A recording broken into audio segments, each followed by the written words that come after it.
I hate this video, I hate this channel, I hate my job. The sunny weather, the hunger, thirst, the needs of my body, and even you. I hate anything that distracts me from playing Zelda Tears of the Kingdom.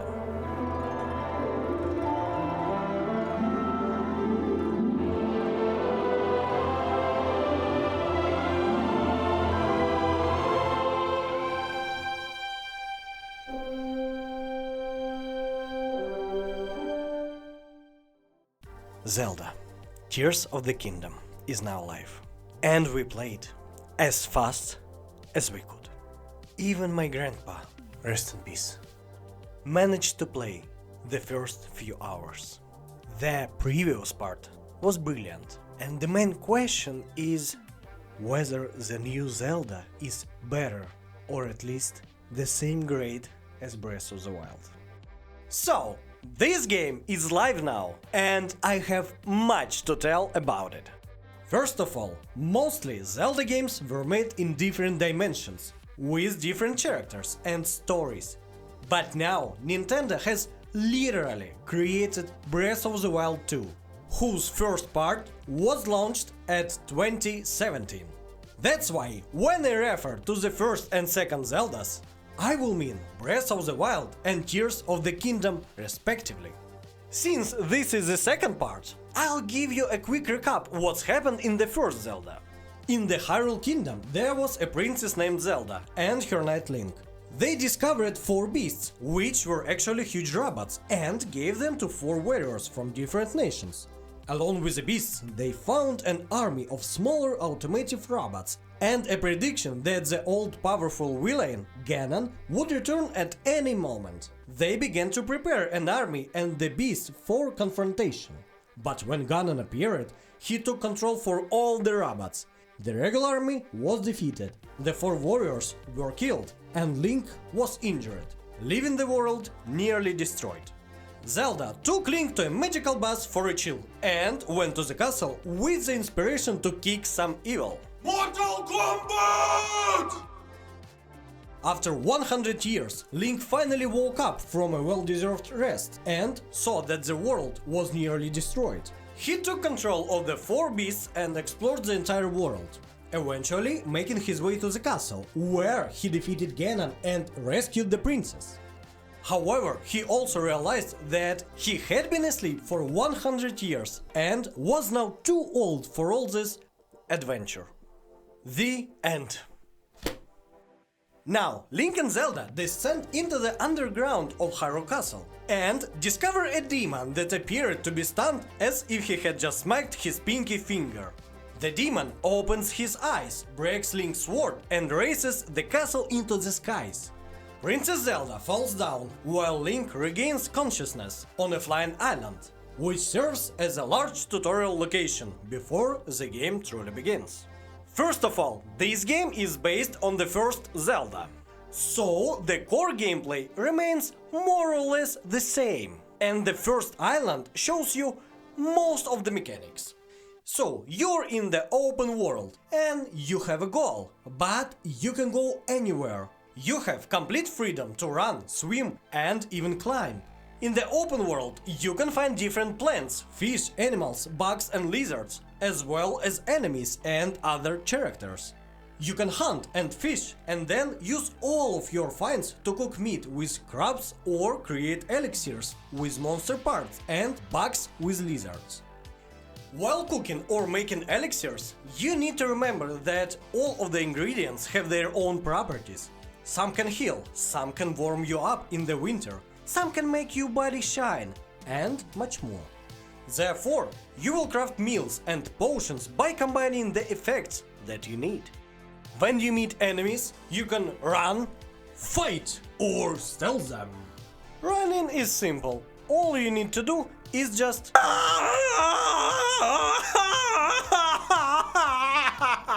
The fight and stealth mechanics are a little complicated. Let's start with the stealth. Even though it's a side mechanic here, it works much better than in many other games. With stealth, you need to sneak up behind enemies and hit them with a great damage.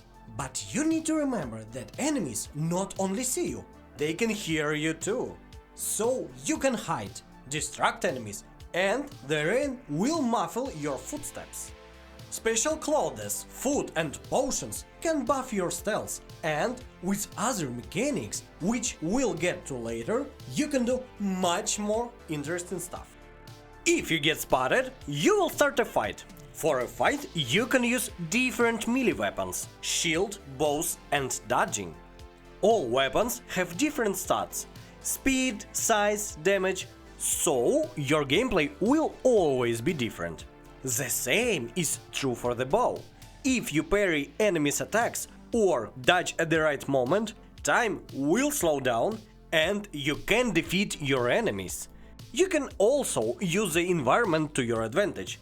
For example, if you see a red barrel, you can drop it on enemies and set it on fire. You can push your enemies into the water, as most enemies cannot swim. During a thunderstorm, you can drop an iron weapon near enemies and lightning will strike them.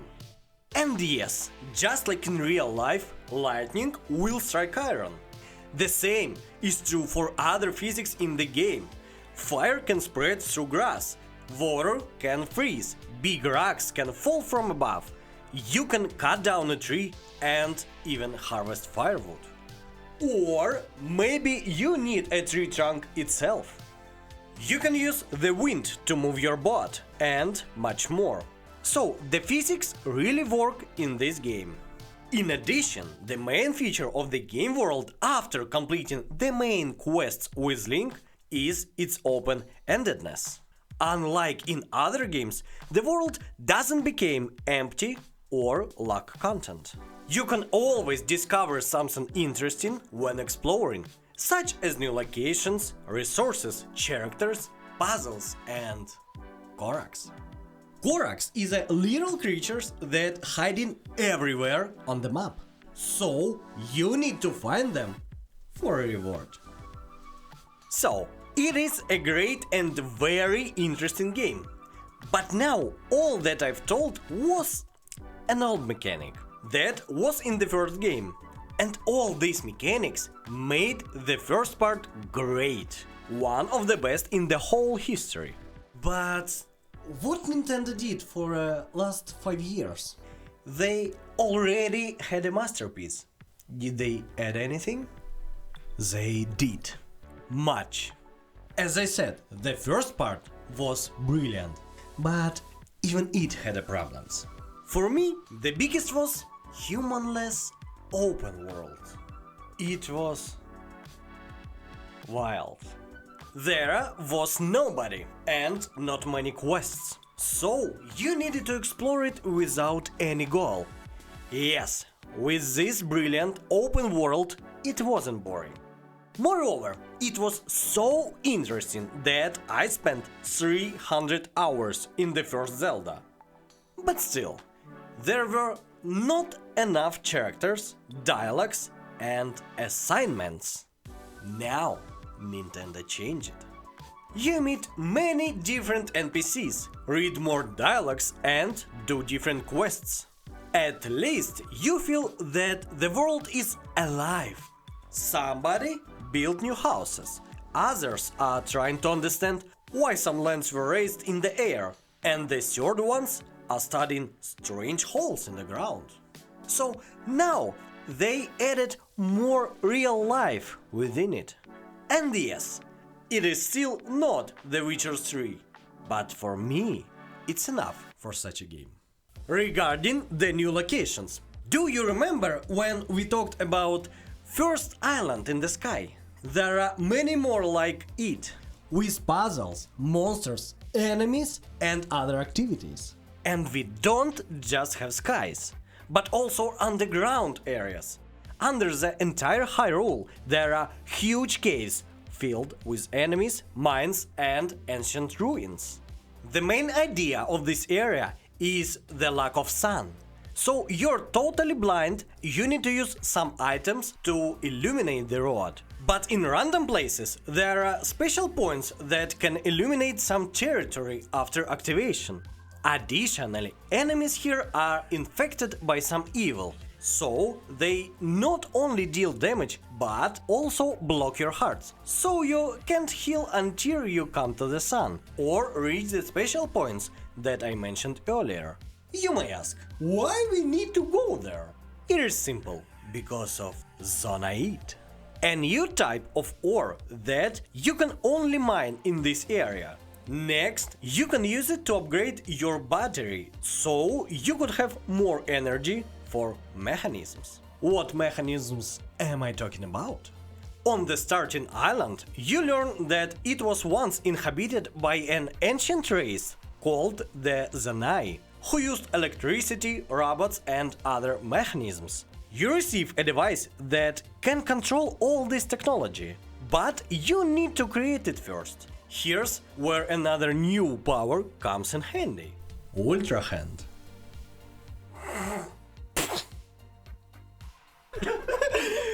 With Ultra Hand you can take different objects.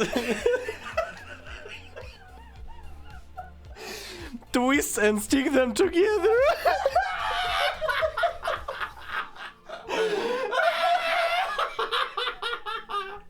With Ultra Hand you can take different objects, twist and stick them together. For example, you can combine a fan and a trolley to create a rideable construction that's powered by your own energy. You can find other mechanisms in the world or exchange robot parts, which you can obtain by defeating them, for bubbles containing these mechanisms. There are many types of mechanisms and there are many other ways to use this mechanic. Everywhere in the world you can also find places with building materials, giving you the opportunity to experiment and discover what you can create on your own. The next power is Recall, which allows you to turn back time for different objects. If someone throws a rock at you, just use this power and it will fly back to the enemy. In the open world there are falling pieces of islands, so you can use this power on them and fly up. But still, experimentation is key as it is super interesting. For example, I was stuck and realized that I need to build a bridge. But I was too lazy and didn't want to do it. So I took a platform, moved it up, let it go, and after it fall down, used this power to fly up and jump to my goal. The next power is called Ascent. With this power, you can fly up to the surface and pass through it to end up on the top side. This power is very useful in certain situations and adds more vertical gameplay to the game.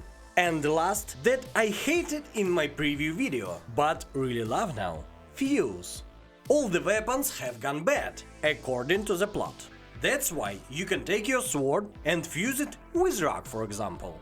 Or robot parts, monster horn, or a mushroom if you want. You can fuse all materials with any weapon, shield or arrow. And you can fuse any weapons with weapons or shields and vice versa. You will use it a lot and you will experiment with it because it is so fun. Plus, different materials have different properties. For example, ruby has firepower, so after fusing it with a sword, you will attack with fire. And fusing opal with a sword, you will attack with water, and much more. And next, you will understand how much fun will you have after fusing your weapons or shields with the Zonai mechanisms. Oh, good luck with experiments. In the end, I was right. Nintendo took a brilliant game and added everything that was missing before, like more stories, dialogues and a living world. And also they added many new mechanics. Trust me, this game is much bigger than I was told, and there are more details that will keep you engaged. However, the main strength of this game is freedom. Experiment and try something new. If you think that something could work, there is a 19% chance that it will. Zelda Tears of the Kingdom gives you the lost feeling of exploring that modern games can't. While they have ideal gameplay, you cannot experiment and try something new, and you have to play as developers want. You have no choice, but Zelda is different. It is your story, your adventure. You need to save a princess, but how you do it is entirely up to you. So go on and do whatever you want, because this world is giving you opportunity and freedom. But don't forget that your main goal is to save a princess. Okay, Link's gone. Maybe he saw some fallen star. Who wants to save a princess anyway? Nobody? Oh, Zelda, I wouldn't want to be you.